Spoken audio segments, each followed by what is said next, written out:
to my channel. The reason my hair's a bit like, just in case you're wondering why my hair's a bit dark, I've just had a bath, so it's basically still wet and I'm just letting it dry. I just let it dry naturally, that's why.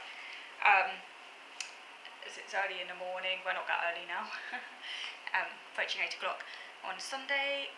So I want to do a video on a topic that is quite at the forefront of my preoccupations, just because I feel it does majorly affect me, and it's something I feel very, very strongly about, and I feel, yeah, it's a very strongly held view what I'm about to talk about, because it directly impacts me. So it can make me feel a little bit threatened, and because it has direct repercussions potentially on my livelihood and the way autism, what I'm coming on to talk about, the way autism is portrayed does have massive repercussions potentially on the support I can get, how people view my disability, a whole host of things that have potentially a direct repercussion on my life. So it feels very personal, very political, where personal is political and political is personal, all that, and just something I cannot ignore. Now recently I was sent an article actually by another member of the DAM group, the Disabled Autistics Matter subgroup at the ASA group I attend, a sort of self-advocacy group. Another member who attends that group, who, like me, has very strong views about neurodiversity, is very against the latest manifestations of neurodiversity. Not the original sentiment, but we feel it's just gone way too far. And it's become very tribal now. And we both share very strongly held views about neurodiversity. So she sent me this article. It's called The Gentrification of Disability, and it's by someone called Freddie de Boer. Now, this is an American article, and obviously I live in the UK, so some of the terms used are a bit different. And I don't agree with all of the article. Some of it I'm a little bit, I'm not sure about this, but the bits I do agree with, I've taken notes on, and I would like to share with you some of the concerns raised. I don't know what his politics are. He may well not share my left-wing views, but that's irrelevant to the fact that we both share similar concerns about neurodiversity, because this seems to be sort of like across the political spectrum.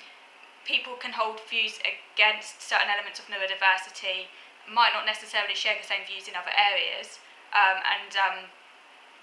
But clearly there are lots of people all across the political spectrum who are concerned with neurodiversity for different reasons. So I do agree with him on a number of points, and I'd like to share that with you now. So neurodiversity. Neurodiversity, one of the key aspects of neurodiversity, one of the key tenets, if you like, is the notion that autism is only different, not worse, just different. That's one of the key tenets. Autism is only different, not worse. Okay?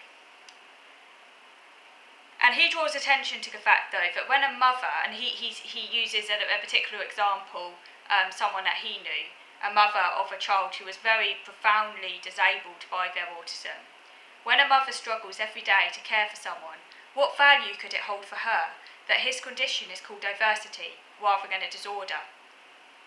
You know, because if you think about it, say a parent of a profoundly disabled child, they're not going to be thinking along those lines. They're not going to be thinking, oh, my child is just different, not worse. They're going to be thinking, this is a really profound disability. This has ruined my child's chances of success in inverted commas. Have to be careful with that word. Yeah, there are other forms of success, don't get me wrong, but you know what I mean. That's why I use air quotes. But, you know, ruining my child's chances of essentially a fulfilling life, in a meaningful sense of the word, a fulfilling life. That's going to be the parent's main preoccupation. How can I make my child's condition more bearable? Yes, you might be looking at treatment options, potentially, and other things. And this goes completely against what the neurodiversity movement argues. And many people in the neurodiversity movement can get very, very hostile against parents who are trying their very best for their children, but they can get very hostile over parents trying to look for treatments for their kids, okay? And they even call it ableist, and they can be really offensive and downright hurtful to parents who are only trying to do their best for their profoundly disabled children. Okay, so he's focusing on you know, the mother from that angle of a parent of a profoundly autistic or disabled child. He doesn't so much focus on people like me, so I don't know what he would say about people like me, but obviously I'm different, say, to someone who's non-verbal. You know, I'm different from someone like that. Thankfully, my disability is not quite as profound as someone like that, but I am still very, very disabled by my autism, and I do actually consider my autism to be pretty severe in its own right. Obviously, a different type of severity to people that he's talking about. You know, they're really, really disabled. I mean, you can't get more disabled than that, and that should always be held in mind. I am in no way saying that my condition is the same as people like that. They're so severely disabled, you know, I want to make that quite clear, and are profoundly autistic and really severely disabled, okay? But that doesn't mean my disability is any less severe for me, because I'm also severely disabled, but in a different way to people like that. I'm very grateful I'm not, you know, I'm not as severe as those people, but I am still severely disabled.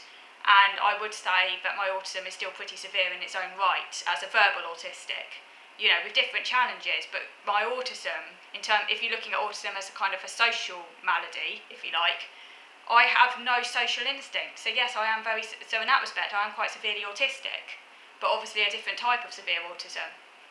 So I don't know what he'd say about people like me. I talk about people like me as in a squeezed middle. You know, we're too impaired, but we're also too able. We're a bit of both.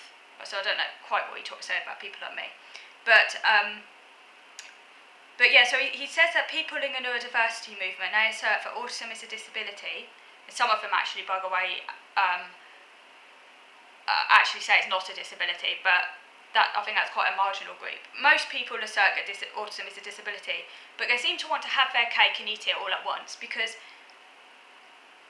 they also say that this is not inherently negative, but there's a fundamental contradiction there, because the very concept of disability depends on the notion that disabilities are inherently negative. And there seems to be this problem in the Western world, in particular, with actually accepting negatives. Like, we want everything to be positive, and so on. But that's not how life works. There are things in life that are negative: disease, disorder, disability, and we can't just kind of like, push them over there and say, we're not going to deal with that because that's too negative. You know, let's all be positive, can do and all that. No, we have to accept the shadow. There is negatives in human existence, and it doesn't help anyone with pretending they don't exist. Disability is a negative. It's a disorder. Yeah, shock horror, a disorder. I've just committed a sin, but it is a disorder by saying that word, but it is a disorder. Let's be honest. And he also says, what would you need an accommodation for if it's not disabling or negative? So all these neurodiversity people going on about it just being a difference, you know, and then expecting accommodations, they're sending out mixed messages to society, because society could very well come back and say, well, hang on a minute, you're saying it's only a difference, so why are you asking for accommodations? Like, at the end of the day, why would you need an accommodation if it's only a difference? What makes it different to run-of-the-mill differences, you know? Like, for something to be accommodated, for something to be given supports, you know, it's like, it has to be a disability in some way, basically. So that's sending out conflicting messages. It's really not helpful for people like me, who actually are really quite seriously disabled and do actually rely on the state for support and benefits and things like that, because basically, like, we can't work and things like that, so we don't have any means of, like, supporting ourselves. Like, it's really not helpful, because sending this message that autism is just a quirky difference is going to influence public policy decisions, because people don't realise how serious it is. And it's going to make it harder for people like me to then advocate for ourselves. And we're either going to have to use different language, because autism is just completely meaningless now. And so he goes on to say that he cannot comprehend the arrogance of a woman who led the charge against a panel at Harvard. So this is a panel of experts who plan to speak about treatment. So basically, there was a panel of experts at Harvard University, which is a really renowned, you know, Ivy League university in America, top-notch uni. There was a panel of experts, of autism experts, who were going to speak about treatments for autism and how best to manage it, and they were denounced as ableist by a group of neurodiversity advocates who were like these really, really, really high-functioning really able autistics who called them ableist because they didn't want autism to be seen as negative. And so he says he cannot comprehend the arrogance of a woman who led the charge against a panel at Harvard, a panel of experts who plan to speak about treatment, called Chris King, to sit on her perch and declare what autism is. And this is basically someone who's extremely high functioning. It says she's so high functioning that she's flourishing at an Ivy League uni. So obviously it's unsurprising that she's disdainful of a need for treatment. And it's likely that she will never care for someone whose autism has devastated them, robbed them of the ability to have conventional relationships, to have a career and to be in love, basically. So she cannot understand that view, sort of thing. And for some people, autism does devastate them. I wouldn't use such extreme language for my condition. Like I said, I'm no way near as profound as like people who are non-verbal and stuff. And for some of them, yeah, it does devastate their lives. I wouldn't use quite so extreme language for myself.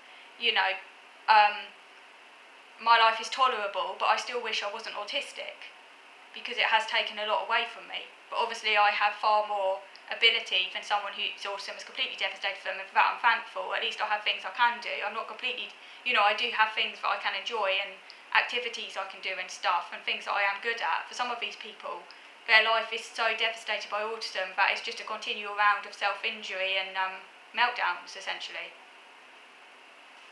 I don't see how anybody can argue that that's just a difference. Do you know what I mean?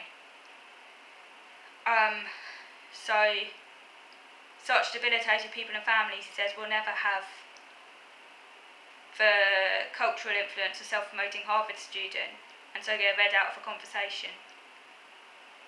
Okay, I'm going to move over to video number 2 now just to carry on talking about this. I'm moving over to video number 2.